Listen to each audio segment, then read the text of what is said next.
এবারে কাজের কথায় আসি। আজকে আমরা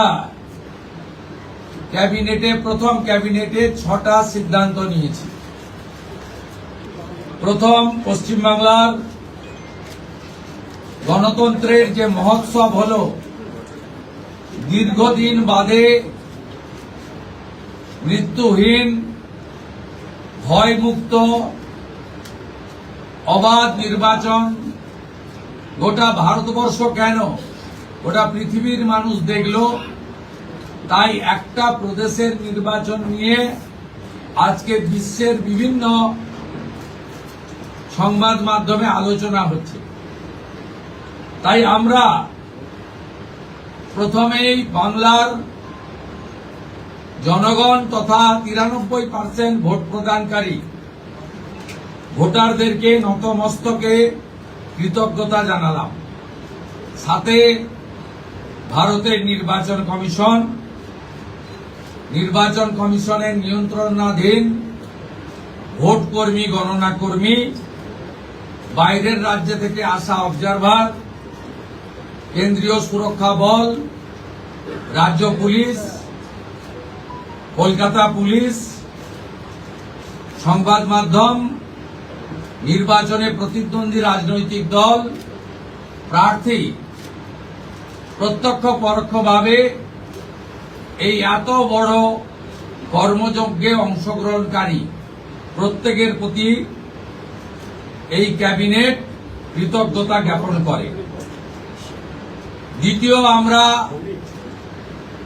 যাদের আত্মবলিদানের মধ্য দিয়ে বিজেপি সরকার প্রতিষ্ঠা হয়েছে, সেই ভারতীয় জনতা পার্টির অকালে ঝরে যাওয়া 321 জন যারা আত্মবলিদান করেছেন, তাদেরকে শ্রদ্ধার সঙ্গে স্মরণ করেছি, সমবেদনা জানিয়েছি। তাদের পরিবারের প্রতি এই সরকার দায়বদ্ধ। তারা যেমন হত্যার বিচারও আশা করেন, তা আমরা দেব। সাথে সাথে এই পরিবারগুলি সামাজিক এবং অন্যান্য কল্যাণকর সমস্ত দায় দায়িত্ব আমরা এই সরকার কাঁধে তুলে নিলাম। আমাদের দেশের সুরক্ষার প্রশ্ন, পশ্চিমবঙ্গের সুরক্ষার প্রশ্ন এবং যেভাবে জনবিন্যাস বদলে গেছে, আজকে আমরা প্রথম দিনই আমরা কেন্দ্রীয় স্বরাষ্ট্র দপ্তর তথা বিএসএফ এর সীমান্ত সুরক্ষিত করার জন্য জমি ট্রান্সফার প্রক্রিয়া আমরা আজকে অনুমোদন দিলাম এবং আজ থেকেই ল্যান্ড ট্রান্সফার প্রক্রিয়া শুরু হবে। ভূমি ও রাজস্ব সচিব তাকে এবং মুখ্য সচিবকে দায়িত্ব দেওয়া হলো 45 দিনের মধ্যে বিএসএফ এর প্রয়োজনীয় জমি হস্তান্তর সম্পূর্ণ করতে হবে, যা আমাদের কেন্দ্রীয় স্বরাষ্ট্রমন্ত্রী নির্বাচনের আগেই বলেছিলেন। এই কাজটা আজকে প্রথম ক্যাবিনেটে আমরা করলাম। মাননীয় প্রধানমন্ত্রী নরেন্দ্র মোদীজি তিনি বলেছিলেন প্রথম ক্যাবিনেট মিটিংয়ে আমরা আয়ুষ্মান ভারতে যুক্ত হব। আমরা আয়ুষ্মান ভারতে যুক্ত হলাম এবং সংশ্লিষ্ট দপ্তর, কেন্দ্রীয় স্বাস্থ্য দপ্তরের সঙ্গে প্রয়োজনীয় যে এগ্রিমেন্ট, অন্যান্য যে বিষয়গুলি রয়েছে, সেটা স্বাস্থ্য সচিব, মুখ্যমন্ত্রীর দপ্তরের উপদেষ্টা এবং মুখ্য সচিব মিলিতভাবে অতি দ্রুত সম্পন্ন করবেন। অর্থাৎ আজ থেকে মাননীয় প্রধানমন্ত্রী ঘোষিত পশ্চিমবাংলার মানুষের প্রতি যে কমিটমেন্ট আজকে ভারতীয় জনতা পার্টির ক্যাবিনেট সেটা সম্পূর্ণ করল।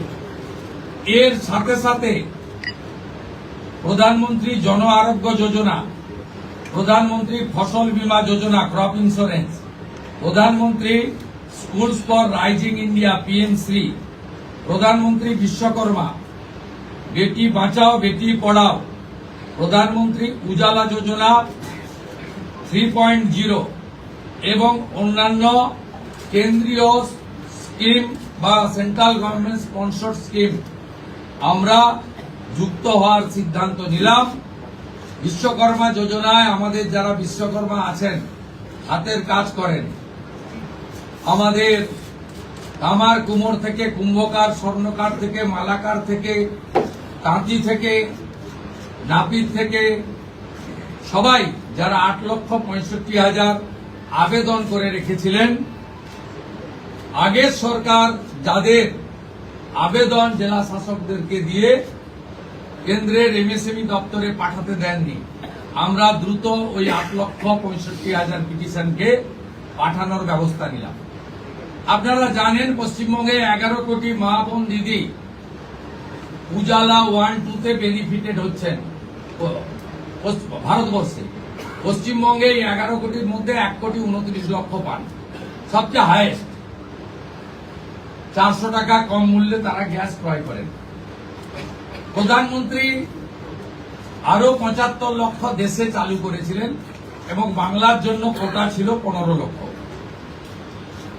গ্রাহক বিতরণ কেন্দ্রে হাজার হাজার দরখাস্ত পড়ে থাকা সত্ত্বেও শুধু রাজনৈতিক কারণে এই পিটিশনগুলো ডিএমরা সংশ্লিষ্ট দপ্তরে কেন্দ্রীয় সরকারের কাছে পাঠায়নি। তাই আমাদের মা বোন দিদিরা বঞ্চিত হচ্ছিলেন। আমরা গ্রাহক বিতরণ কেন্দ্রে পড়ে থাকা সমস্ত পিটিশন অতি দ্রুততার সঙ্গে জেলা শাসকদের সংশ্লিষ্ট কেন্দ্রীয় পেট্রোলিয়াম ডিপার্টমেন্টে পাঠিয়ে দেওয়ার নির্দেশ দিলাম। এর ফলে উজালা যোজনা 3 তাতে পশ্চিমবঙ্গে আরো কয়েক লক্ষ মা বোন দিদি যুক্ত হওয়ার সুযোগ পেলেন। আমাদের পঞ্চম সিদ্ধান্ত, এতদিন পর্যন্ত পশ্চিমবঙ্গে national cadre IAS IPS, Paschimbanga cadre WBCS WBPS, এদের কোন কেন্দ্রীয় সরকারের ট্রেনিং এ কেউ যুক্ত হতেন না। এটা মুখ্যমন্ত্রীর অলিখিত নির্দেশ ছিল। আগের মুখ্যমন্ত্রী, বিদায়ী মুখ্যমন্ত্রী, প্রাক্তন মুখ্যমন্ত্রী। আমরা আজকে এই বিষয়ে চিফ সেক্রেটারিকে অন্য রাজ্যের যে নিয়ম আছে সেই নিয়ম ফলো করার জন্য আমরা তাকে এম্পাওয়ার করলাম, দায়িত্ব দিলাম। সাথে সাথে শুনলে অবাক হয়ে যাবেন, বিএনএস ভারতীয় ন্যায় সংহিতা, যা মাননীয় প্রধানমন্ত্রী নরেন্দ্র মোদীজির নেতৃত্বে কেন্দ্রীয় স্বরাষ্ট্রমন্ত্রী মাননীয় অমিত শাহজি পার্লামেন্টে দুটো কক্ষে অনেক আগে অনুমোদন করেছেন, রাষ্ট্রপতি মহোদয়ের সই হয়েছে, রুল হয়ে গেছে। আমরা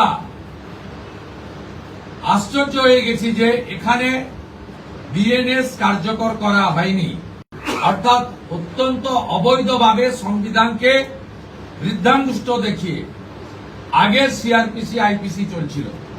আজ থেকে বিএনএস এ যুক্ত হলো পশ্চিমবঙ্গ সংবিধান মেনে।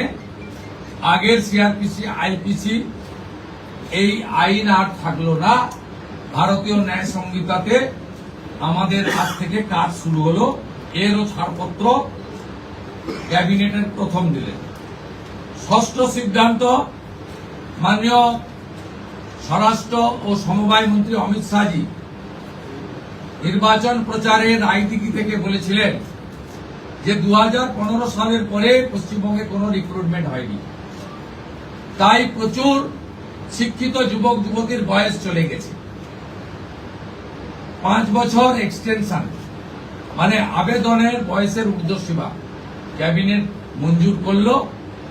এটাও আজকে আমরা করলাম। আজকে এই ক্যাবিনেট সিদ্ধান্তগুলো আমরা নিয়েছি। আমাদের আরো বেশ কিছু কমিটমেন্ট রয়েছে যেগুলো ইতিমধ্যে আপনারা জানেন। আমরা পরবর্তী সোমবার আবার একটি ক্যাবিনেট মিটিং করব।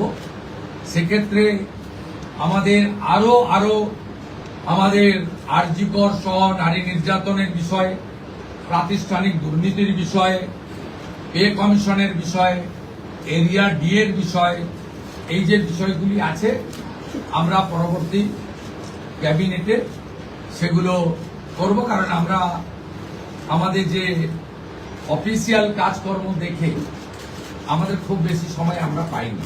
আজকে প্রথম কাজের দিন সরকার গঠন হওয়ার পরে আপাতত যে কাগজগুলো রেডি ছিল তার উপরে ক্যাবিনেট আমরা এই সিদ্ধান্তগুলো নিয়েছি, কার্যকর হবে। আপনাদের মধ্যে বাংলার গণদেবতা জনতা জনার্দনকে বিএসএফকে কত আমাদের ক্যাবিনেটে মাননীয় মুখ্যমন্ত্রী প্রয়োজন হলে নিশ্চয়ই সাংবাদিকদের সঙ্গে কথাবার্তা বলবে, প্রশ্ন উত্তরেও অংশগ্রহণ করবে।